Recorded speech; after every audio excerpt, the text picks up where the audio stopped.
कांग्रेस ने लोकसभा चुनाव की क्षेत्रवार तैयारी तेज कर दी है। इसी के मद्देनजर यूपी में कांग्रेस हर सीट को लेकर तैयारी कर रही है। हर लोकसभा क्षेत्र की साप्ताहिक रिपोर्ट तैयार की जाएगी। इस संबंध में प्रभारियों को निर्देश दिए गए हैं। साप्ताहिक रिपोर्ट में बूथवार बनाई गई रणनीति को बताना होगा। यह रिपोर्ट प्रदेश मुख्यालय से लेकर राष्ट्रीय कार्यालय तक भेजी जाएगी। इंडिया गठबंधन में कांग्रेस को 17 सीटें मिली हैं। कांग्रेस ने इन सभी सीटों पर ताकत झोंक रखी है। पार्टी के नए नेताओं के साथ ही पुराने नेताओं को भी सक्रिय किया गया है। बुधवार बैठकों का दौर चल रहा है। पार्टी ने लोकसभा क्षेत्रवार प्रभारी को भी नियुक्त किया है। सभी लोकसभा क्षेत्र प्रभारी को निर्देश दिए हैं कि वो अपने अपने क्षेत्र की हर सप्ताह की रिपोर्ट तैयार करें।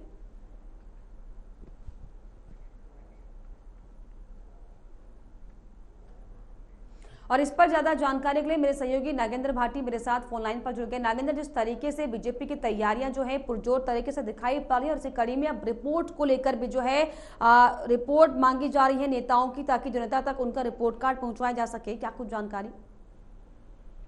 बिल्कुल, देखिए, जब से चुनाव की तारीखों का ऐलान हुआ है उसके बाद से ही लगातार सभी राजनीतिक पार्टियों की तरफ से कोशिश की जा रही है कि जल्द से जल्द जो उम्मीदवार हैं पार्टी के उनकी घोषणा कर दी जाए। अभी कांग्रेस उम्मीदवारों का ऐलान करने में पिछड़ी हुई सी दिख रही है, क्योंकि अभी पहली ही लिस्ट आई है, उसमें भी बहुत ज्यादा उम्मीदवारों का ऐलान नहीं किया गया है। तो कल दिल्ली में सीईसी की बैठक भी होनी है कांग्रेस की। उससे पहले आज भी जो मंथन है पार्टी के जो शीर्ष नेतृत्व है वो आज करेंगे, क्योंकि अभी यदि राज्यवार बात की जाए तो मध्य प्रदेश की यदि बात करें तो वहां की 29 सीटों में से 10 सीटों पर ही उम्मीदवारों का चयन अभी पार्टी कर पाई है। बाकी एक सीट जो खजुराहो की है वो समाजवादी पार्टी को गठबंधन के तहत दे दी गई है। यानी 18 सीटों पर अभी मध्य प्रदेश में भी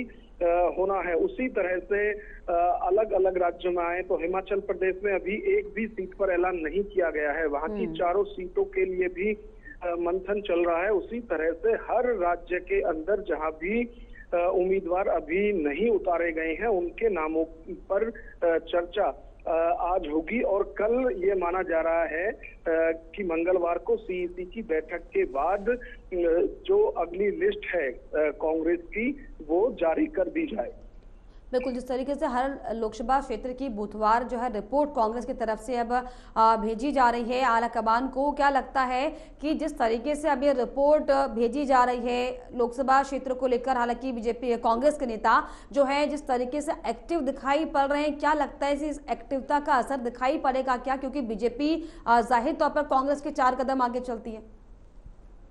बिल्कुल, देखिए, लेकिन फिर भी कह सकते हैं लता, कांग्रेस के लिए कि देर आए दुरुस्त आए, क्योंकि बीजेपी पहले से ही बूथ लेवल पर बहुत ज्यादा अपने कार्यकर्ताओं के साथ काम कर रही थी। तो बीजेपी बूथ लेवल पर मजबूत भी है और ये विपक्ष भी मानता है। अब यदि उसी तरह से कांग्रेस भी कर रही है और अपने जो भी प्रत्याशियों के बायोडाटा आए हैं, हर लोकसभा में दावे आए हैं लोगों के, उनके बूथ वाइज रिपोर्ट मांगी जा रही है कि वो कितने एक्टिव अपने क्षेत्रों में है। ये रिपोर्ट पहले बूथ से जो प्रदेश ऑफिस है उसमें जाएगी और फिर वहां से दिल्ली जो केंद्रीय ऑफिस है कांग्रेस का वहां पर लाई जाएगी। और इसी बीच इन सब पर जो रिपोर्ट होगी उस पर चर्चा की जाएगी कि आखिर जो कांग्रेस का कार्यकर्ता है वो कहां से किस उम्मीदवार के ज्यादा पक्ष में है या किस जो दावेदार हैं उसके